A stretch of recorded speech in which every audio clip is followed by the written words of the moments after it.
Bueno, entonces vámonos con el caso número 2. Ya voy a compartir pantalla. Sí, es importante que tengamos como pendiente los términos, ¿no? Una cosa es el DUA y otra cosa es el PIAR. Bueno, nuestro caso número 2, David, ¿me confirma que esté en pantalla? Sí, señora. Bueno, ah, el caso número 2 es de Rosalba. Rosalba, profesora de grado segundo de primaria, generalmente junto con la orientadora hace talleres para padres de familia, con el fin de fortalecer las relaciones familiares. Además, le gusta mantener relaciones cercanas con los padres para consultar el proceso de aprendizaje en la casa de los pequeños. Sin embargo, reconoce que varios padres poco asisten debido a sus trabajos o en otros casos por falta de interés. Desde hace algunos meses, Jenny, una de las estudiantes de Rosalba, no presta atención en clase y en ocasiones no responde cuando se le llama por su nombre. Además, prefiere hablar con sus compañeros en clase que hacer trabajos. En las horas de descanso, muchas veces Jenny suele aislarse y responder agresivamente cuando le invitan a jugar. A pesar que hace las tareas, los padres nunca firman su agenda ni asisten a las reuniones de padres generales. Y a la entrega de notas solo asiste la abuela, quien afirma que los padres están trabajando. Lo que más le preocupa a Rosalba es que cada día Jenny parece más triste y llora con frecuencia y sin motivo evidente, debido a los problemas de atención de Jenny que han repercutido en su rendimiento académico. Rosalba decide llevar a la niña a la orientadora del colegio, donde al indagar sobre la situación familiar de Jenny, empieza a contar que sus padres se dicen malas palabras y que en ocasiones se agreden delante de ella. Cuenta que una vez llegó la policía y sacó al padre de la casa porque le estaba pegando a su mamá. Además, la menor asegura que los papás no tienen tiempo para ella. La orientadora sugiere remitir el caso a la comisaría de familia, pero Rosalba no sabe qué hacer, pues considera que esto solo puede empeorar las cosas. Pero por otro lado, le preocupa la situación de su estudiante y sabe que se debe hacer algo al respecto. Dos preguntas en este caso. ¿Qué estrategias debe desarrollar Rosalba para afrontar la situación? Y la segunda pregunta, ¿a qué otras instancias debe acudir Rosalba para dar solución a este caso? Entonces, voy a poner en pantalla nuevamente el caso para que ustedes tengan la oportunidad de eh, leer. Tienen 10 minutos para este ejercicio. Listo.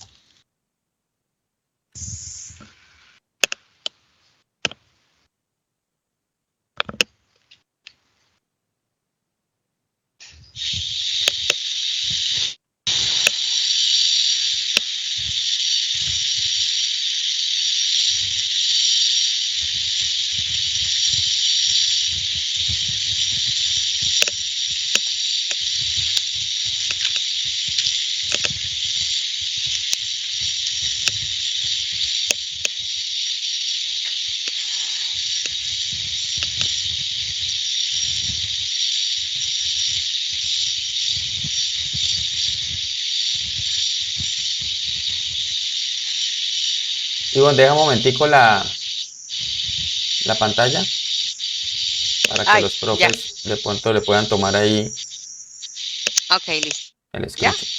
Listo.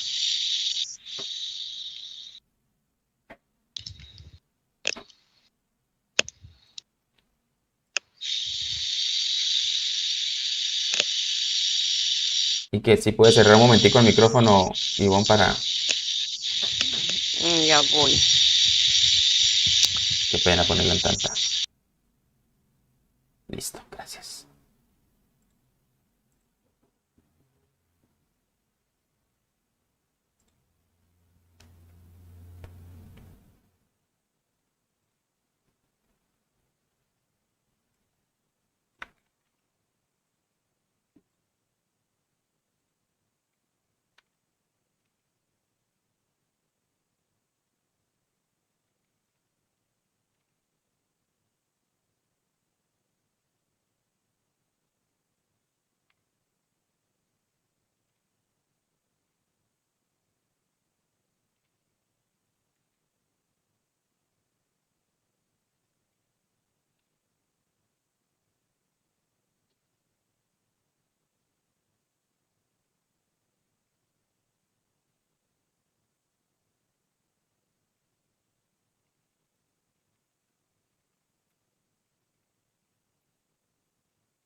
Ivonne, que si puedes colocar la otra página, por favor.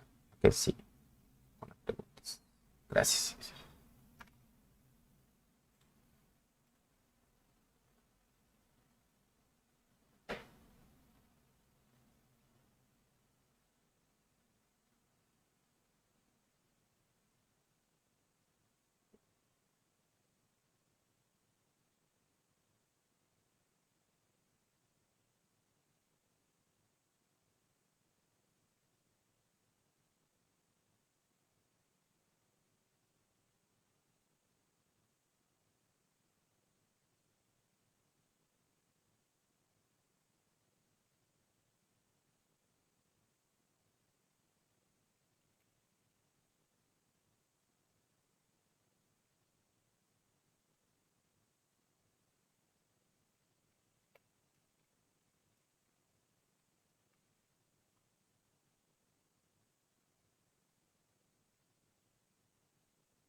Bueno, ¿Cómo estamos de tiempo, David?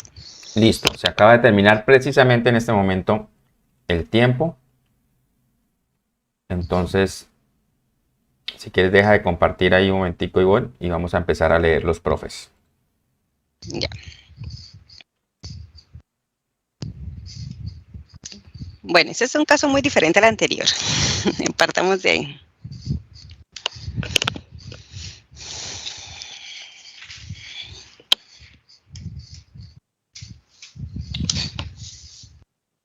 Bueno, vamos entonces aquí a compartir e iniciamos.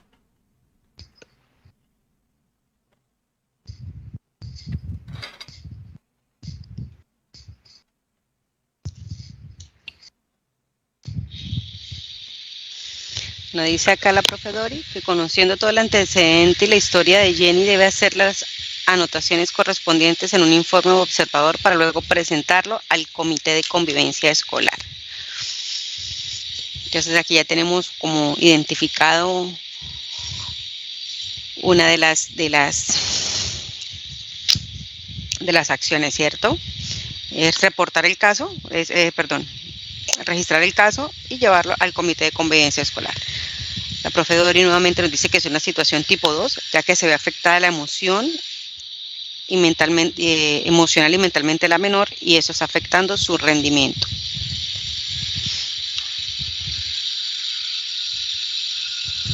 La profe Ariana dice activar la ruta de atención, decreto 1965. La profe Dori sigue complementando, dice situación familiar conflictiva y reiterativa, por lo cual debe remitirse al comité de convivencia, orientador y reportar al ICBF. Listo. Entonces ya a la profe Dori nos da como otra pauta. Ya no solamente es el comité de convivencia escolar, nos habla del orientador y nos habla del Instituto Colombiano de Bienestar Familiar.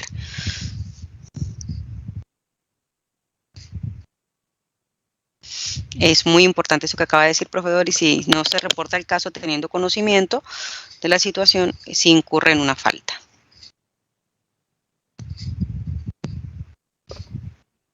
Perdón, no había colocado el tiempo. Suele pasar. Suele pasar, listo. Bueno, para los profes, les comento que ya dejé el enlace del registro para el caso número 5, el último del día, para que se registren los que deseen participar, obviamente, aquí en la sala de Teams en ese simulacro. Entonces, solamente vamos a escoger a 5. Allí está fijado el enlace para que se registren. Profe Julie dice, dado la insistencia de los padres y la situación de violencia de género, se debe subir la alerta y se debe solicitar el apoyo de entidades para el restablecimiento de derechos de la menor. Violencia de género contra Jenny.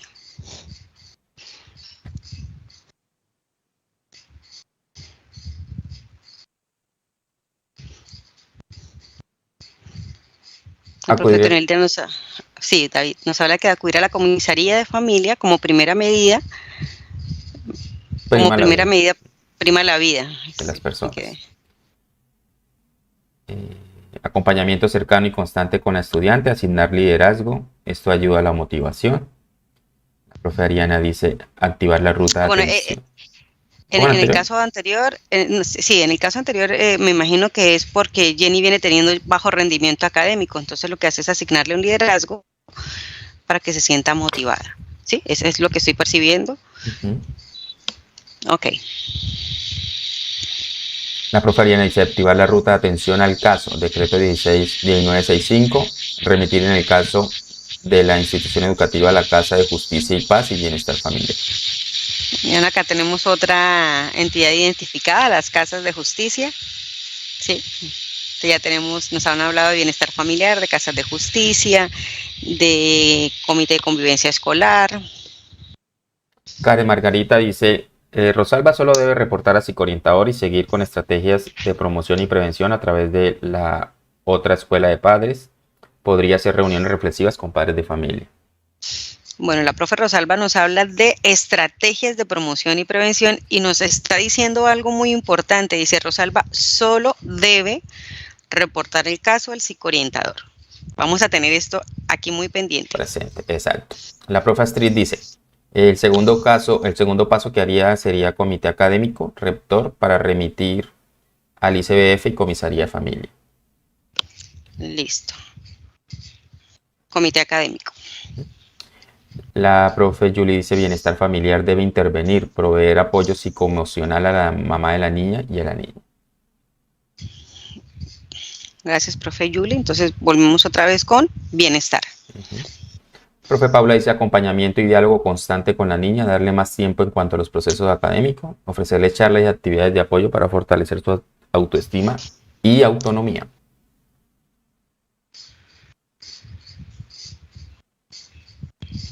La profe Julie dice, desde el colegio, la acción conjunta entre los docentes, el orientador escolar, para implementar acciones que mejoren la calidad del estudiante, apoyo psicosocial, acompañamiento y seguimiento.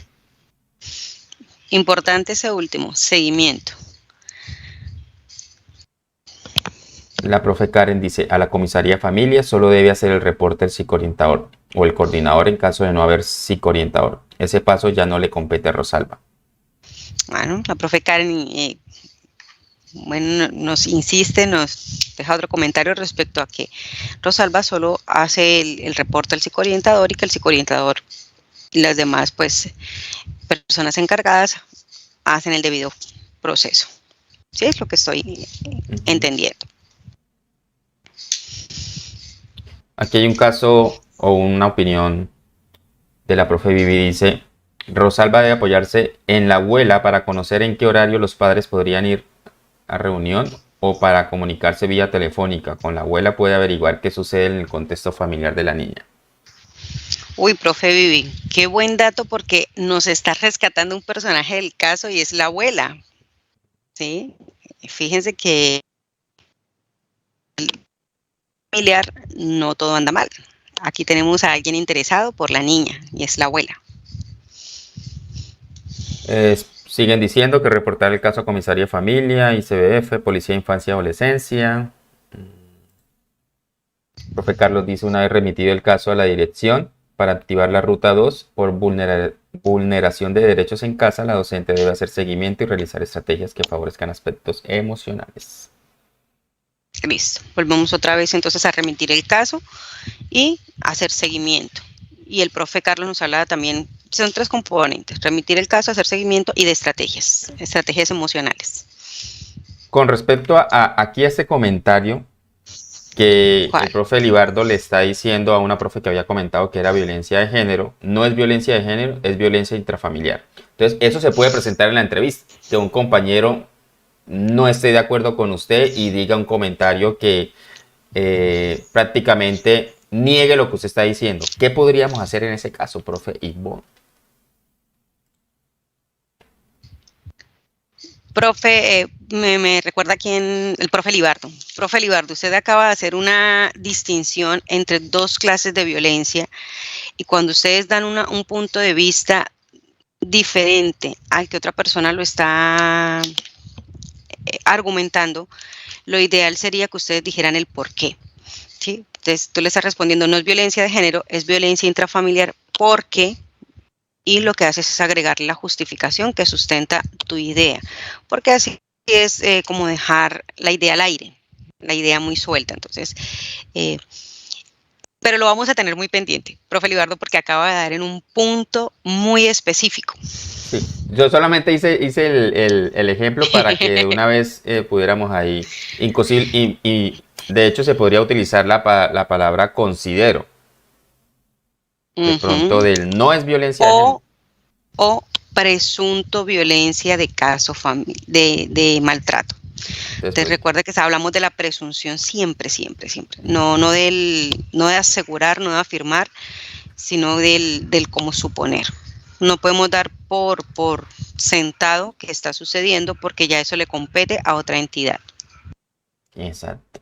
La profe Sandra dice, primero invitar una vez más a los padres a través de la abuelita para reunirse con los padres de manera inmediata y explicar un proceso de mediación de conflicto que está afectando a la niña.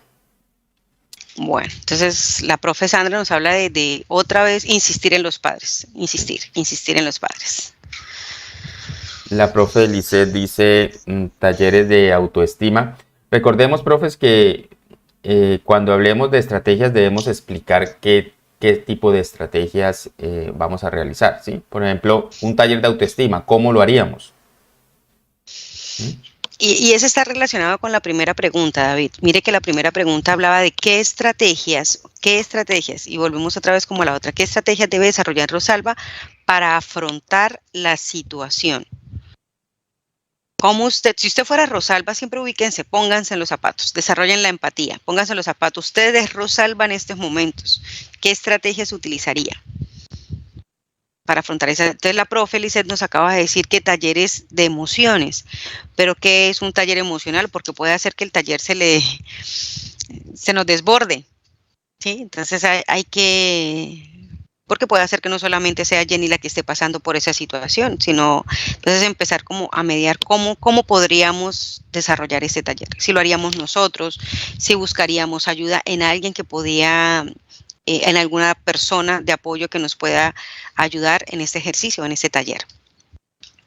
Bueno, para aquellos que quizás no pueden comentar, puede ser por dos motivos. Uno, porque están desde el celular y no están desde la aplicación de YouTube, sino del navegador. Para eso deben ingresar con su cuenta de Gmail. Y número dos, si están desde un computador, lo mismo. No tienen la cuenta de Gmail abierta, entonces deben ingresar la cuenta de Gmail y darle en el botón de suscribirse para comentar. Entonces aquí una profe que no puede comentar me dice o me manda su comentario por el interno, la profe Liz, que es un caso tipo 3. Debemos activar el protocolo para abordaje de presunta violencia al interior de la familia. Otras entidades como el CABIF serían otras. Luego hacer actividades de acciones de prevención y promoción para la no violencia con los padres. Listo, teníamos por ahí ese comentario de la profe. La profe complementa. Sí. Perdón, David, acá hay que diferenciar la pregunta, que son dos preguntas, ¿no? Entonces, la primera pregunta tiene que ver qué estrategias haría usted, y la segunda, a dónde debe acudir. Entonces, fíjese que nos está prácticamente diciendo, profe, usted tiene claro cómo debe proceder en caso de que usted tenga a Jenny en su aula de clase, tenga una Jenny en su aula de clase. Eso es. ¿Usted tiene claro? Entonces, si sabemos de entidades, nombrémoslas, a ver si de pronto sí son, si no son, o qué tal que yo diga, no, entonces voy a llevar a la niña al puesto de salud. Entonces, para que le haga una revisión médica, no sé, o sea, ¿será que sí va a aplicar este ejercicio? Pero entonces es diferenciar nuevamente, vuelvo y les digo, a la pregunta. Una tiene que ver con estrategias y otra de estas instituciones que nos pueden colaborar. Listo, aquí el profe Libardo, del que habíamos colocado el ejemplo, dice, la violencia intrafamiliar, en este caso, no solo afecta a la pareja, sino también a la hija. Es decir, se está afectando a la totalidad de la familia. Eso, profe Libardo. Ya nos quedó más completa como su aporte, porque no lo deja suelto, sino que nos está diciendo porque es que cuando hablamos de violencia intrafamiliar podríamos decir, pero es que el papá, ahí no dice que el papá le pega a Jenny. ¿Sí? Está diciendo que una vez llegó la policía porque le estaba pegando a la mamá. Entonces es ampliar ese concepto. Fíjese que nos lo acaba de hacer sin necesidad de decir la norma define que violencia intrafamiliar es, no, sino que hay violencia intrafamiliar cuando se está afectando la familia, independientemente si son golpeados, si es solamente la mamá, porque Jenny también está recibiendo este maltrato en casa. Ok. Aquí dice la profe Valentina, una propuesta, se podría elaborar un proyecto de aula para fortalecer el desarrollo de habilidades socioemocionales.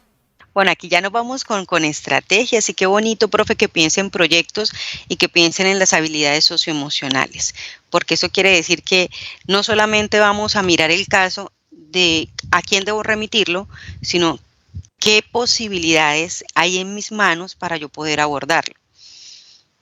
Porque fíjense que la situación de Jenny la está afectando y la afecta considerablemente. Dice que llora sin motivo aparente, ¿no? Llora sin motivo aparente, que Jenny no hace sus cosas, sus tareas completas, que se presenta agresiva, pero tal vez es una respuesta a la situación.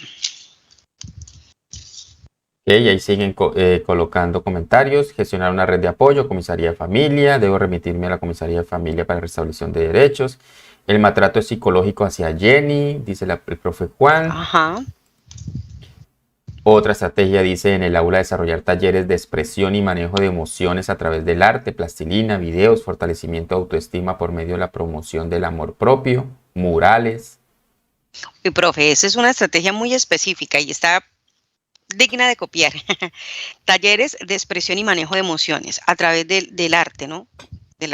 pues acá nos habla específicamente de la plastilina. ¿Vuelves a ponerlo, David, un momentico? Porque acá nos dan dos. Uno que es el taller de emociones, taller de expresión de emociones, y el otro es el autoestima, el trabajo de autoestima. Entonces nos hablan de talleres, de plastilinas, eso, y otros son los murales. Miren que acá ya van dos estrategias muy diferentes.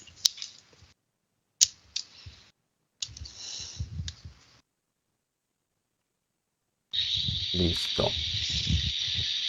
Aquí tenemos. Bueno, yo les hago una pregunta y mientras siguen respondiendo. Acá dice que la orientadora le dice a Rosalba que el caso hay que remitirlo, ¿sí? Acá lo dice textual, que el caso hay que remitirlo a la comisaría de familia. Pero Rosalba no sabe qué hacer. ¿Ustedes qué piensan de eso? Porque la orientadora ya le está diciendo específicamente qué hay que hacer. ¿Cómo se sentirían ustedes en el caso de Rosalba? ¿Lo harían? A ver, contesten Ay, esa Dios pregunta. mío, ¿dónde me meto? ¿En qué problema me meto? ¿Y ahora qué voy a hacer? Ujú. ¿Cómo se sentirían si fueran Rosalba y le diría a la orientadora, hay que remitir el caso?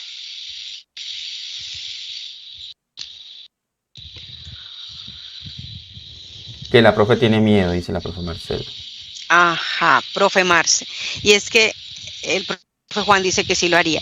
Mire, y es que en esos ejercicios, no solamente el desarrollo de emociones o los talleres de desarrollo de emociones van enfocadas a Jenny. Fíjense que nosotros como maestros, que somos los que debemos saber manejar nuestras emociones, muchas veces no lo hacemos, no sabemos y no actuamos por consecuencia, digamos, de nuestras emociones, o tomamos decisiones erradas por consecuencia de nuestras decisiones. A veces el miedo que siente la profesora Rosalba, porque eso es literal, yo sentiría también miedo, porque no sabemos, hay una situación y esa situación se nos puede convertir en un problema. Es más un problema personal, porque uno pensaría, bueno, y si yo denuncio, o si denuncian y dicen quién fue la profesora que reportó, no fue la profe Ivonne, y ahora cómo voy a hacer, y si ese papá me viene a buscar acá al colegio, y si ¿cierto? Se vienen muchos pensamientos a la cabeza. Entonces, en las estrategias que nosotros debemos pensar, no solamente es pensar en Jenny, sino también pensar en mí como profesora, porque yo debo aprender a controlar, debo estar segura del paso que voy a dar y saber que no estoy solo, vuelvo e insisto, no estoy solo en este tipo de situaciones, porque nosotros somos responsables socialmente por esos chicos. Entonces, profes, ya la orientadora le está diciendo, hay que remitirlo, toca proceder.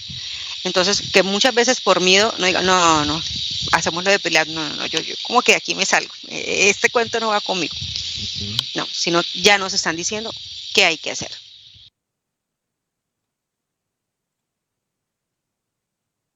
Perfecto.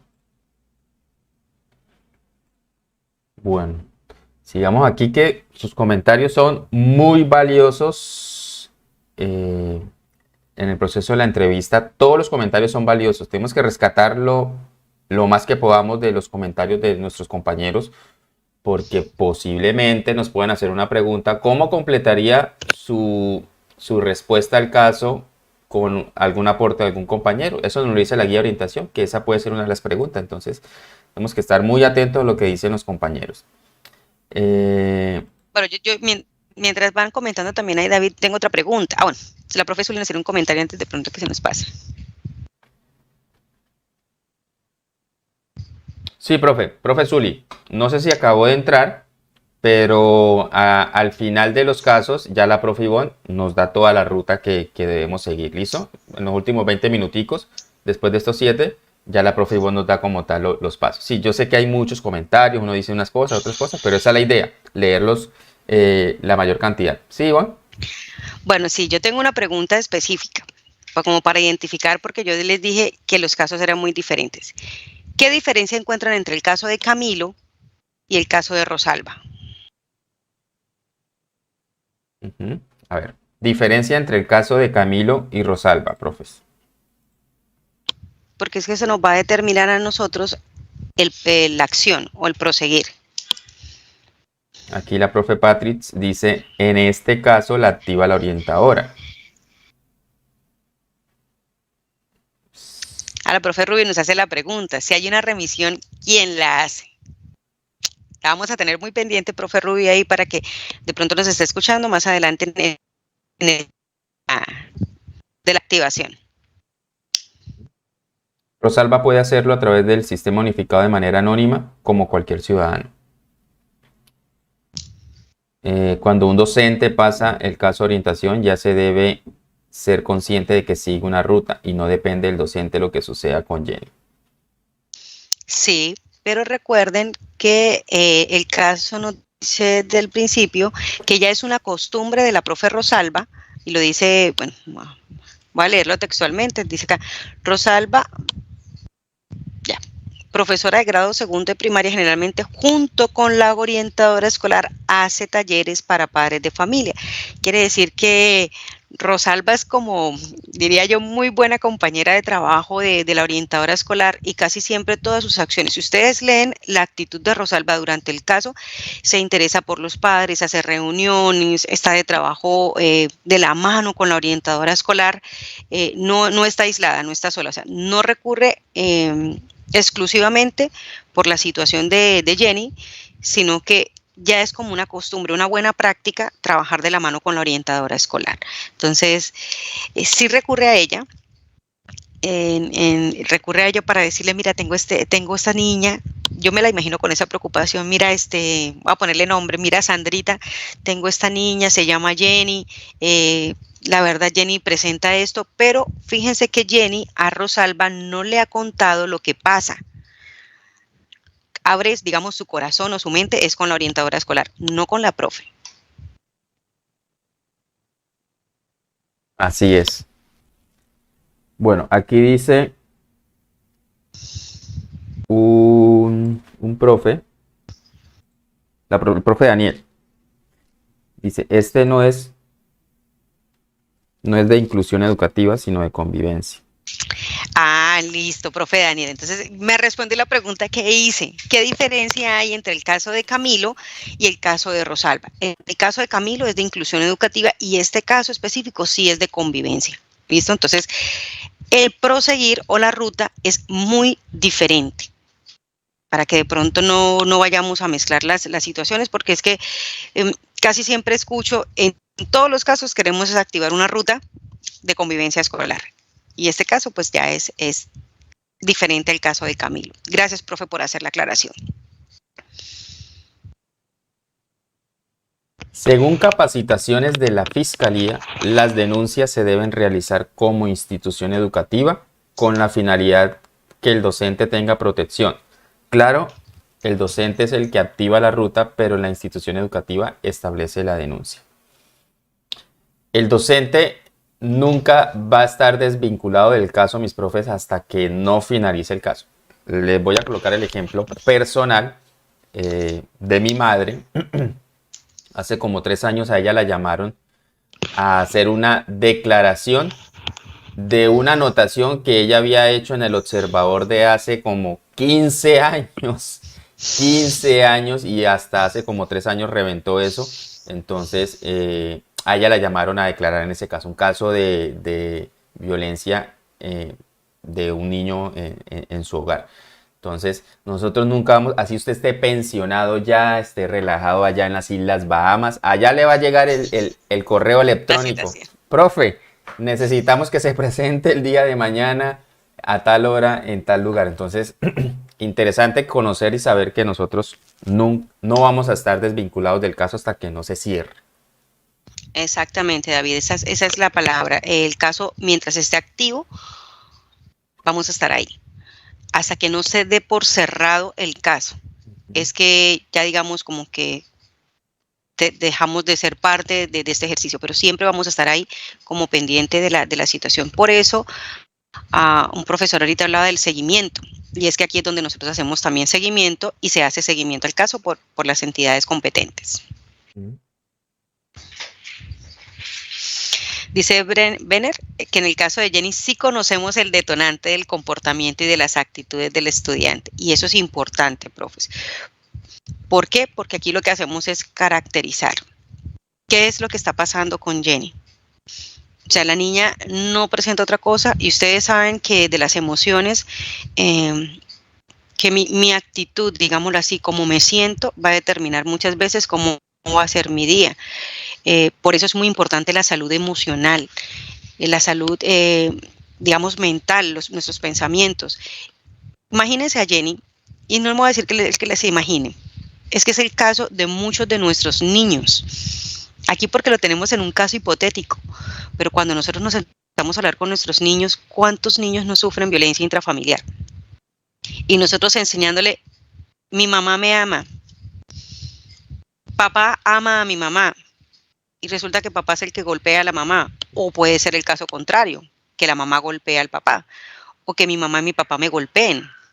Entonces, eso es amor. Tal vez, no es que el niño no, estábamos compartiendo la experiencia en mi institución y decía la profesora que había un niño que no leía, y bueno, es que él no lee, pues es que es tan raro, pero es que las oraciones con las que le ponía era esa, y resulta que el niño no se siente identificado con un papá que lo ama. Entonces, al ponerle otras palabras, ya vemos que hizo el ejercicio, pero se siente incapaz de pronunciar que el papá lo ama. Entonces, fíjense que ahí es un problema emocional que les está presentando un bloqueo ante ciertas cosas, más no quiere decir que el niño no sepa o no aprenda. Jenny no tiene dificultades de aprendizaje, tiene una situación familiar muy dura, que obviamente le está haciendo una predisposición en su institución educativa a que tenga buenas notas, porque ahí no dice que ella es mala estudiante. 5, 4, 3. ¡Feliz Año Nuevo! ¡Feliz Año Nuevo! ¡Listo!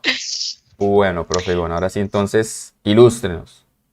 Bueno, ustedes hicieron un excelente ejercicio de reflexión.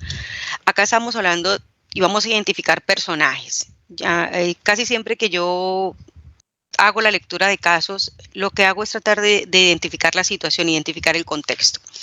¿Quién es Rosalba? Rosalba es una profesora, es una docente preocupada por su clase, una docente interesadísima en hacer bien las cosas, ¿cierto? Y como yo les decía, trabaja de la mano de su orientadora, así que ella, me imagino que amará mucho su profesión y que quiere lo mejor para sus estudiantes. Pero por otro lado tenemos el caso de Jenny, que Jenny es una niña de segundo. Entonces, cuando yo pienso en una niña de segundito, digo, wow, es una niña de 7, 8 años, que no presta atención, que no trabaja en clases, que se aísla, que es agresiva. Entonces, ese interés de la maestra, y es lo que cabe resaltar aquí, ¿qué está pasando con Jenny? Fíjense que acá no me habla de malas notas, obviamente pues iba a tener un desempeño académico bajo, pero algo está pasando, algo le está pasando a esta niña. Entonces, en ese interés de la maestra, busca ayuda en la orientadora escolar. Ese es en resumen el caso. Y la orientadora escolar, como yo les decía, le da una pauta específica a Jenny, a Rosalba. Rosalba, hay que llevar la niña a comisaría. La primera pregunta del caso decía, ¿qué estrategias debe desarrollar Rosalba para enfrentar la situación? Es decir, profes, ¿ustedes qué harían? Yo creo que Rosalba ya empezó con la primera acción y es reportar el caso a la orientadora escolar. Cuando ella la busca para decirle, mira, tengo este caso, está haciendo un reporte. Está diciendo, mira, algo está pasando con esta niña, algo le está sucediendo, y en ese ejercicio es donde aparece el reporte. La ley 1098, que es nuestro Código de Infancia y Adolescencia, nos habla que a los niños se les debe garantizar y proteger sus derechos por medio de normas. Y las normas, pues aquí ya tenemos la norma, la ley 1098, donde nos dice que a estos niños se les debe proteger sus derechos y se les debe garantizar sus derechos. ¿En casos de qué? Y los habla muy específico, en caso de prevenir cuando nosotros veamos que ellos se sienten amenazados o se sienten vulnerados en estos derechos. Los niños deben crecer en entornos que favorecen su desarrollo. Entonces, acá viene la pregunta. ¿Jenny está creciendo en un entorno saludable para ella, que favorezca su desarrollo personal? El caso nos dice que no, porque Jenny dice que está aislada, que se siente, que llora sin motivo alguno. Ahora la otra es, ¿Jenny disfruta de buena salud? No nos lo dice el caso, pero suponemos que al estar llorando, cuando hablamos de salud, no solamente estamos hablando de la salud física, sino que estamos hablando de la salud mental. Jenny participa en procesos de educación, está asistiendo a la escuela, pero no está participando en su formación integral. Cuando habla de que ella expresa libremente sus sentimientos y sus emociones, fíjense que no lo hace con la profe Rosalba, sino que lo hace con la orientadora escolar, porque los orientadores escolares son profesionales capacitados o preparados precisamente para poder quitar esas capas que muchas veces se ponen en el corazón que no permiten llegar a ellos. Y es cuando vamos entendiendo, vamos comprendiendo, pero también vamos buscando alternativas de solución. Y se deben realizar prácticas de protección para que los niños se desarrollen libre y autónomamente. En este caso, hay una presunta situación de amenaza. Y es lo que nos habla el código. Como hay una presunta situación de amenaza donde Jenny está en peligro, está en un riesgo latente en que sus derechos sean vulnerados, hay que activar la ruta. Y la ruta, como yo les dije, ya se activó desde el momento en que la profesora Rosalba le compartió a la orientadora escolar el caso. Por eso la orientadora dice, hay que continuar, hay que llevarlo a comisaría de familia. Entonces, cuando se activa la ruta, lo que tratamos de salvaguardar son los derechos de los niños y las niñas, de brindarles protección. Y se llama a comisaría de familia, que es la encargada de prevenir y garantizar el restablecimiento de esos derechos. Ahora bien, este presunto reporte de amenaza se puede hacer acá nos dice ya la orientadora escolar que a la comisaría de familia. Y a la comisaría de familia se hace llamando al 123. Se puede hacer al bienestar, al ICBF, llamando al 141, o se puede hacer también con la policía de infancia y adolescencia. ¿Y por qué voy a hablar de la policía de infancia y adolescencia? Porque es que a veces llamamos a la policía y resulta que dentro de la policía, así como nosotros tenemos como roles asignados, cargos asignados, dentro de la policía hay una organización donde si es por secuestro, pues se dirigen hacia secuestro, si es por restitución de derechos de niños y niñas, pues policía de infancia y adolescencia, si es por maltrato intrafamiliar, pues también se llamarán a otras, como dentro de esa misma organización. Entonces, hacemos el reporte a policía de infancia. Estas entidades, ya recuerden que ya se activó la ruta. La profe le hizo el reporte a la orientadora llamó a ICBF, la comisaría de familia lo que hace son dos acciones. Uno, constatar y el otro, verificar. Esa es la ruta que se sigue. Ya ahí nosotros como docentes no tenemos ni arte ni parte, porque nosotros ni constatamos ni verificamos. O sea, David no se me va a ir para la casa del niño o la niña a ver si es que el papá le pega a la señora. No. Eso, ¿quién lo hace? La entidad encargada, en este caso comisaría de familia, porque recuerden que de pronto en los corregimientos o en las veredas no tenemos pues la policía, la institución, ni tenemos el Instituto Colombiano de Bienestar Familiar, sino que tenemos el comisario. Por eso hablamos pues de las comisarías de familia. Entonces se reporta el caso, ellos constatan y es hablar directamente con el niño y decirles, bueno, qué es lo que está pasando, y el niño cuenta su historia. Sí, ya con ellos, nosotros no. Nosotros estamos haciendo seguimiento. ¿A qué? A que a esta niña se le esté atendiendo, no se le estén vulnerando sus derechos. De hecho, hay un caso, ustedes lo pueden buscar por Netflix, un caso mexicano, profes, Alicen es así para llorar, porque la profesora activa la ruta. Ella en México se activó la ruta y digamos que las entidades gubernamentales hicieron caso omiso porque fueron la primera vez y la mamá dijo, no, aquí no pasa nada. Pero posteriormente el niño muere y muere en unas condiciones tremendas por maltrato intrafamiliar. De hecho, para que se imaginen, el niño lo queman con las...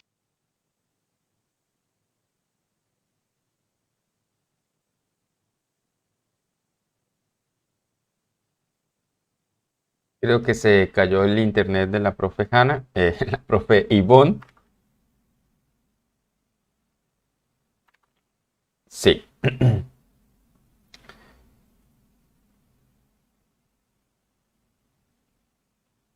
Bueno, David, pero mientras podemos aprovechar los que todavía no se han inscrito en el sorteo y quieren participar de este espacio, pueden aprovechar para ir llenando el link. Ya tenemos 25 inscritos, entonces, bueno, mientras restablecemos la conexión con la profe Ivonne, podemos ir aprovechando ahí. Recuerden que deben tener buena conexión a internet o conexión a internet estable, micrófono y cámara para poder participar de este ejercicio que se va a realizar alrededor de las 11:30 de la mañana. Entonces, los 5 participantes que salgan ganadores de este espacio, los vamos a contactar y les vamos a enviar el link de conexión aquí a la sala de Teams. No creo que ahí ya está la profe Ivonne de vuelta.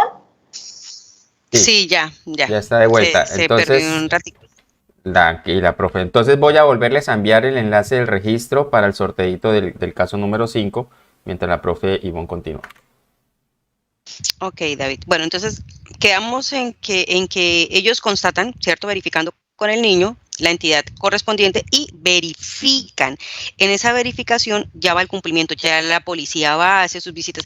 Miren que una cosa es que la niña diga, sí, me pegó, o sí le pega a mi mamá, y otra cosa es ir a verificar. Nosotros no hacemos eso, les decía yo. Ivonne, Y perdón. aparece la otra ley. ¿El caso está en Netflix o te equivocaste de pronto? No, está en Netflix. Yo se lo voy a compartir, voy a buscarlo, es que no me acuerdo del nombre del niño. ¿Por qué? Porque en este caso la profesora activó la ruta, pero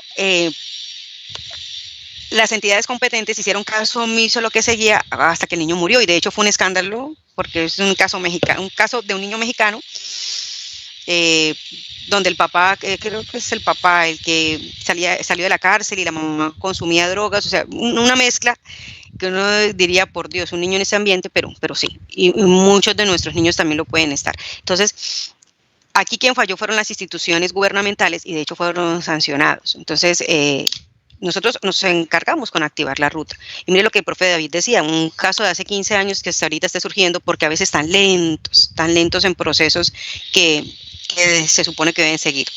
Entonces, se constata y se verifica. ¿Listo? Aquí es donde puede pasar que en la constatación o en la verificación, no, las cosas no son así.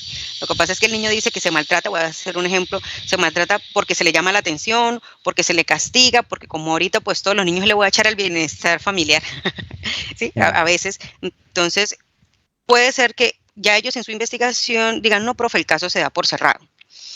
O puede ser que no, que al verificar digan, no, tenemos que quitar el niño de este hogar, tenemos que restituir sus derechos y procede el caso como deba seguir, como está en la normativa colombiana.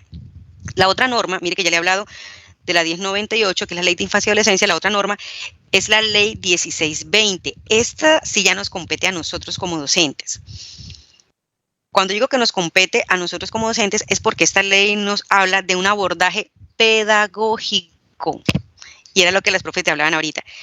¿Cómo yo pedagógicamente trato este caso? Porque listo, ya la ley se encargó, pero pedagógicamente, ¿cómo lo voy a abordar en mi aula de clases? ¿Cómo yo voy a hablarle a Jenny, y no solamente a Jenny, sino que cómo voy a hablar del maltrato, cómo voy a hablar de prevenir el maltrato? Porque es que Jenny también se presenta agresiva con sus compañeros.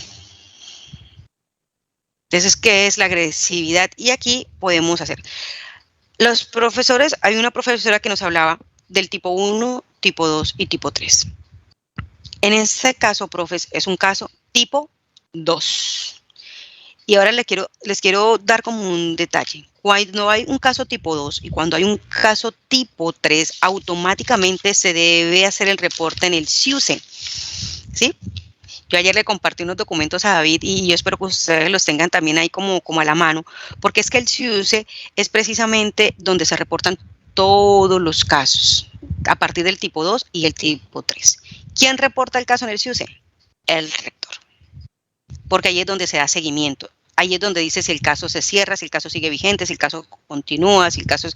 Pero ya sabemos que es un caso de maltrato intrafamiliar, aunque no suceda dentro de la institución educativa. Porque si algunos pueden decir, no, pero es que como aquí en el colegio no está pasando, sino que eso pasa en la casa, pero es que usted es ciudadano. Entonces, hay que hacer el ejercicio. ¿Listo? Entonces, ese es, profes. Y en este caso, pues, lo que estamos haciendo es garantizando y previniendo. Pedagógicamente, ¿qué hacemos nosotros? Acciones de prevención, de mitigación. Entonces, ya las profesoras los hablaban de talleres socioemocionales.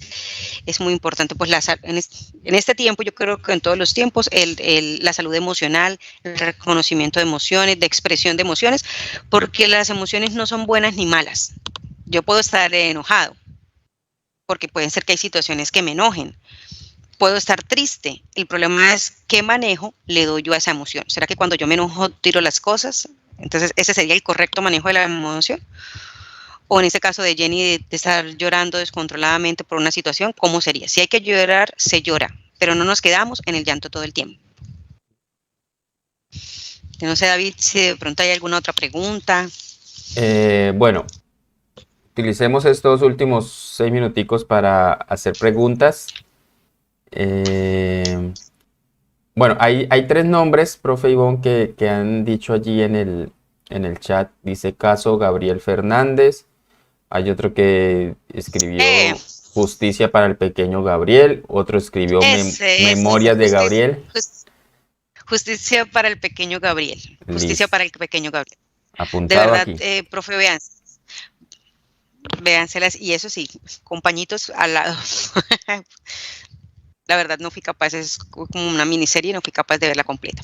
Bueno, hay otra cosa que me gustaría de pronto presentar, David, y es que para las situaciones de convivencia... Antes de que sigas, están preguntando que por qué la tipología del caso es 2, ¿por qué? Recuerden que la tipología del caso 1 son situaciones que son solucionables en la institución educativa, ¿sí? Son solucionables a través del diálogo, son solucionables a través de los acuerdos. Entonces, David, si por ejemplo en la hora del descanso yo le tumbé la lonchera a David y se la regué y David se puso a llorar, le puso la queja, entonces ¿cómo voy a restituirle esa acción a David? No, pues entonces yo mañana o le comparto mi lonchera, hago acuerdos que voy a tener más cuidado, listo. Es algo que se maneja institucionalmente. Cuando sale de la institución, cuando otras entidades aportan, digamos, a la solución del caso, ya estamos hablando de un tipo 2 o de un tipo 3. ¿Por qué no es tipo 3? ¿O qué lo hace diferente al tipo 3? Que los tipo 3, para que ustedes lo tengan claro, son delitos. ¿Sí? Delitos. Entonces, que por ejemplo... No voy a hacer. David iba saliendo del colegio y yo también, entonces David me esperó con un cuchillo y me amenazó. Sí, eso ya es un delito. O que David está vendiendo droga en el colegio, eso es tráfico de estupefacientes, entonces también es un delito. Lo que se constituye es como delito en la Constitución. En este caso, no hay un delito, hay una vulneración de los derechos, entonces es un tipo 2. Pero como ya está interviniendo bienestar familiar, ya hay que hacer una remisión, ya hay que hacer un reporte al CIUSE, estamos hablando de un tipo 2, un caso de violencia intrafamiliar, aunque, y por eso hago la salvedad, no esté pasando en el colegio. Mire que el caso de la violencia no es dentro del colegio, es en casa, pero yo tengo conocimiento del caso donde los derechos... Hay una amenaza, perdón, la palabra es, hay una amenaza en la vulneración, una presunta amenaza en la vulneración de los derechos de Jenny. Perfecto. Bueno, perdón, sí. David. Hay un documento que yo le compartí a David y yo sé que David se los comparte todos y ustedes siempre los mandan a leer. Sí, siempre los mandamos a leer. Hay un documento del Ministerio de Educación donde se habla cómo es el abordaje pedagógico para que tengamos como más idea. Voy a presentárselo así rápidamente y ustedes lo mirarán pues con más tiempo, con detenimiento en casa, cuando David pues les comparta. ¿Por qué? Porque dependiendo de la situación, ¿sí lo están viendo, David? Acá. Entonces, protocolos para abordaje pedagógico en la ruta de atención integral para la convivencia. Entonces, hay situaciones que son de violencia intrafamiliar. Entonces, estos documentos nos dicen cuáles, porque me van a decir, bueno, profe Ivonne, pero ¿cuál es la ruta específica? ¿Sí? Entonces, las rutas, depende de la situación, se abordan. Entonces, por lo menos aquí tenemos un abordaje pedagógico para el consumo de sustancias psicoactivas en entornos sociales, como es el abordaje en en el caso de discriminación sexual o en el caso de discriminación por etnias, cómo es el abordaje en el caso de violencias basadas en violencias de géneros, cómo debe ser el abordaje pedagógico en la conducta suicida, ¿sí? Entonces, este documento nos da como, porque no va a ser el mismo proceder para todos. Entonces, de pronto les puedo decir, esta es la receta mágica en el proceder, pero sí les puedo decir que hay un documento donde nos dice cómo podemos abordar este tipo de situaciones. Entonces, David se los compartirá porque es para leerlo acá o presentárselos no es... Ya lo tienen. Ustedes lo tienen ahí. Está en el Drive, Okay. En el mismo Drive que les compartí de los casos. Ahí mismo está estos documentos que la profe Ivonne nos compartió. Bueno, por último, profe Ivonne, diferencia, no se nos olvidó, entre DUA y PIAR. Bueno, cuando nosotros hablamos del diseño universal de aprendizaje, tenemos que partir, todos aprendemos de manera diferente. Y ese es el diseño universal de aprendizaje. David tiene su estrategia, David tiene su forma, su manera, ¿cierto?, de poder llegar al aprendizaje. Y ese es el DUA, el diseño universal de aprendizaje. De hecho, nosotros lo tenemos que tener claro para nuestras clases. Porque nosotros, implícitamente en nuestra planeación, tenemos que tener presente el DUA. ¿Cómo le facilito yo el aprendizaje? Pero a diferencia del PIAR, el DUA es generalizado, es para mi grupo. El PIAR es individual y esa es una de las diferencias que nosotros tenemos que tener específicas. El PIAR es individualizado.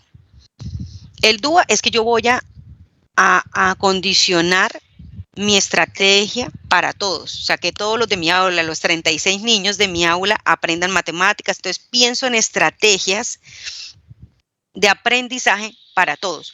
Que a través del juego, que a través de la exploración, que a través de la pregunta problemática, que a través del...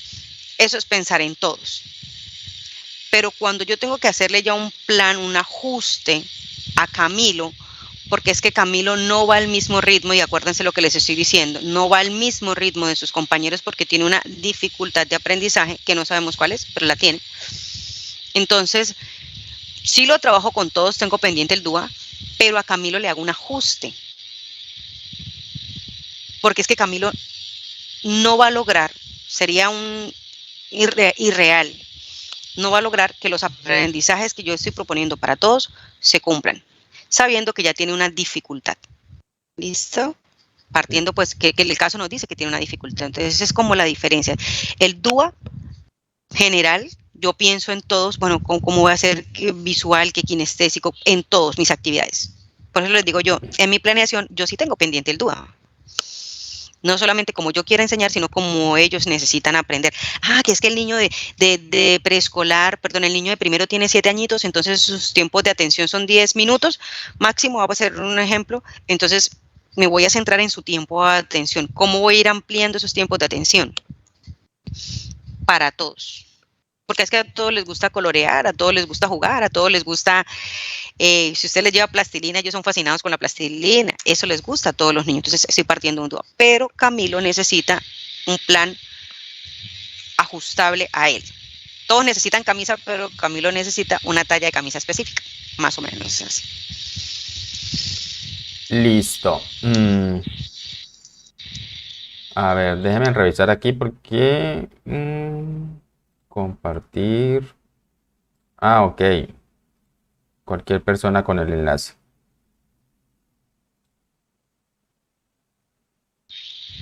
Bueno, profe, yo les invito a que leamos los documentos. Esos documentos del ministerio son importantes y como tener como esa claridad, ¿no?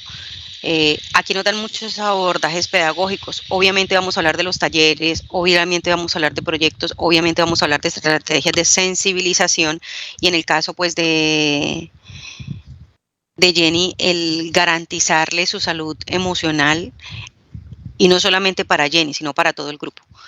Es una buena estrategia porque nosotros lo abordamos pedagógicamente. ¿Listo?